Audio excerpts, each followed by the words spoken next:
ശമൂവേൽ രണ്ടാം പുസ്തകം അധ്യായം 5. ഇസ്രായേൽ ഗോത്രങ്ങളെല്ലാം ഹെബ്രോനിൽ ദാവീദിന്റെ അടുക്കൽ വന്നു. ഞങ്ങൾ അങ്ങയുടെ അസ്ഥിയും മാംസവും ആകുന്നുവല്ലോ. മുമ്പ് ശൗൽ ഞങ്ങളുടെ രാജാവായിരുന്നപ്പോഴും നായകനായി ഇസ്രായേലിനെ നടത്തിയത് അങ്ങ് ആയിരുന്നു. നീ എൻ്റെ ജനമായ ഇസ്രായേലിനെ മേയ്ക്കുകയും ഇസ്രായേലിന് രാജാവായിരിക്കുകയും ചെയ്യുമെന്ന് കർത്താവ് അങ്ങയോട് അരുളി ചെയ്തിട്ടുമുണ്ട് എന്ന് പറഞ്ഞു. ഇങ്ങനെ ഇസ്രായേൽ മൂപ്പന്മാരെ എല്ലാം ഹെബ്രോനിൽ രാജാവിൻ്റെ അടുക്കൽ വന്നു. ദാവീദ് രാജാവ് ഹെബ്രോനിൽ വച്ച് ദൈവസന്നിധിയിൽ അവരോട് ഉടമ്പടി ചെയ്തു. അവർ ദാവീദിനെ ഇസ്രായേലിന് രാജാവായി അഭിഷേകം ചെയ്തു. രാജാവ് വാഴ്ച തുടങ്ങിയപ്പോൾ അവന് 30 വയസ്സായിരുന്നു. അവൻ 40 സംവത്സരം വാണു. അവൻ ഹെബ്രോനിൽ യഹൂദയ്ക്ക് 7 സംവത്സരവും 6 മാസവും യെരൂശലേമിൽ എല്ലാ ഇസ്രായേലിനും യഹൂദയ്ക്കും 33 സംവത്സരവും രാജാവായി വാണു. രാജാവും അവൻ്റെ ആളുകളും യെരൂശലേമിലേക്ക് ആ ദേശത്തെ നിവാസികളായ യെബൂസ്യരുടെ നേരെ പുറപ്പെട്ടു.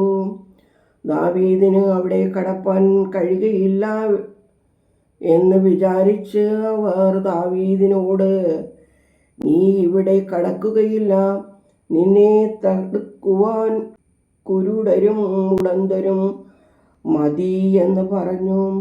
എന്നിട്ടും ദാവീദ് സെഹിയോൻ കോട്ട പിടിച്ചു.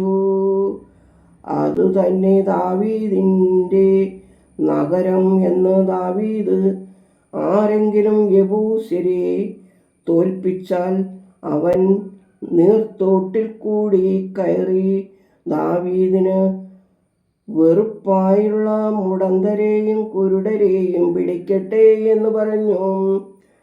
അതുകൊണ്ട് കുരുടരും മുടന്തരും വീട്ടിൽ വരരുത് എന്നൊരു ചൊല്ല് നാട്ടുനടപ്പായി. ദാവീദ് കോട്ടയിൽ വസിച്ചു.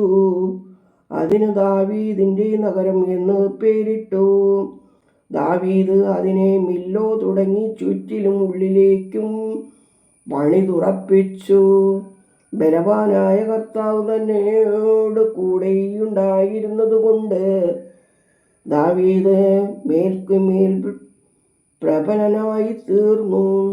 സോർ രാജാവായ ഹീരാം ദാവീദിൻ്റെ അടുക്കൽ ദൂതന്മാരെയും ദേവദാരു തടിയും ആശാരികളെയും കൽപ്പണിക്കാരെയും അയച്ചു. അവർ ദാവീദിന് ഒരു അരമന പണിതു. ഇങ്ങനെ ദൈവം ഇസ്രായേലിൽ തന്നെ രാജാവായി സ്ഥിരപ്പെടുത്തുകയും അവൻ്റെ ജനമായ ഇസ്രായേൽ നിമിത്തം തൻ്റെ രാജ്യത്വം മഹിമപ്പെടുത്തുകയും ചെയ്തു എന്ന് ദാവീദ് അറിഞ്ഞു. ഹെബ്രോനിൽ നിന്നും വന്ന ശേഷം ദാവീദ് യെരൂശലേമിൽ വച്ച് അധികം വെപ്പാട്ടികളെയും ഭാര്യമാരെയും പരിഗ്രഹിച്ചു. ദാവീദിന് പിന്നെയും പുത്രന്മാരും പുത്രിമാരും ജനിച്ചു. യെരൂശലേമിൽ വച്ച് അവന് ജനിച്ചവരുടെ പേരുകൾ ശമ്മുവ, യോബാബ്, നാഥാൻ, ശലോമോൻ, യിബ്കാർ, എലീശുവ, നേഫഗ്, യാഫിയ, എലീശാമ, എല്യാമ, എലീഫേലെത്ത്. ദാവീദിനെ ഇസ്രായേലിന് രാജാവായി അഭിഷേകം ചെയ്തു എന്ന് ഫെലിസ്ത്യർ കേട്ടപ്പോൾ ഫെലിസ്ത്യർ രാജാവിനെ പിടിക്കാൻ വന്നു. ദാവീദ് അത് കേട്ട് ദുർഗത്തിൽ കടന്നു പാർത്തു. ഫെലിസ്ത്യർ വന്ന് എഫ്രായീം താഴ്വരയിൽ നിരന്നു. അപ്പോൾ ദാവീദ് കർത്താവിനോട്, ഞാൻ ഫെലിസ്ത്യരുടെ നേരെ പുറപ്പെടണമോ, അവരെ എൻ്റെ കയ്യിൽ ഏൽപ്പിച്ചു തരുമോ എന്ന് ചോദിച്ചു.